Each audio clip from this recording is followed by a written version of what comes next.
Gusto maging state witness ng isa sa mga suspect sa pagpatay kay Ruby Rose Barameda Jimenez, kapatid ng dating beauty queen at actress na si Rochelle Barameda.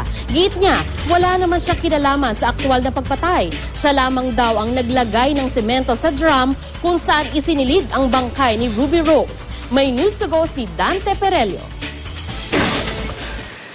Matapos ang 3 taong pagtatago gamit ang ibang pangalan, naaresto ng NBI sa Kawayan Isabela si Robert Ponce, isa sa 6 na sospek sa pagpatay kay Ruby Rose Barameda Jimenez, kapatid ng dating beauty queen at actress na si Rochelle Barameda.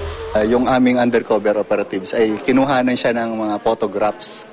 From there, pinakita namin yung photographs na ito doon sa ating state witness at kinumpirm niya na siya talaga. Wala pang sinumpaang salaysay at wala pa ring sariling abogado ang 48 anyos na si Ponce. Pero inamin niyang siya ang nagmaneho ng kotse ni Ruby Rose nang sunduin niya ito sa kanyang bahay sa Parañaque at dalhin sa isang warehouse sa Navotas noong 2007. Kasama umuno ang biyenan ng biktima na si Atty. Manuel Jimenez Jr. Gayunman, wala raw siyang kinalaman sa aktual na pagpatay kay Ruby Rose, bagamat siya raw ang naghanda at nagbuhos ng semento sa loob ng drum kung saan isinilid ang katawan ni Ruby Rose. Hindi na raw siya kasama nang itapon ng drum sa Navotas Fishport na natagpuan noong 2009. Si Biscalzo po, ang gumawa, at si Eric po ang naglagay sa akin. Basta kami po naghahalo ng semento. Tapos noon? Nilagay na po sa semento, sa drum po. 7,000 pisong allowance kada buwan ang ipinapadala umano sa kanya ng pamilya Jimenez habang nagtatago. Hindi naman po kasi ako kasali talaga sa pag-ano. Ang ano ko lang po, partisyon na sir. Nagmamaneho lang po, hindi pa ako kasama. Pero sir, sinimento ninyo?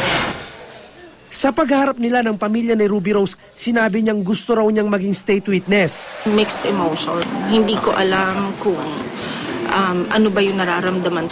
Ang sa amin na lang is kung ano yung makakabuti para sa kaso ni Ruby Rose na mapabilis ito. Doon kami.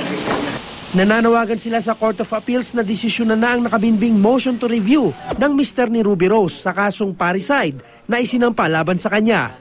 Kinukwestiyon din ng pamilya ang 3 taong hospital arrest sa biyenan ni Ruby Rose.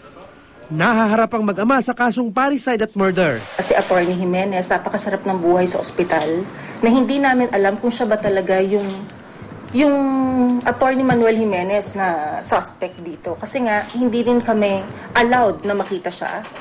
Marami kaming information na nakukuha na hindi naman siya yung nandun sa loob.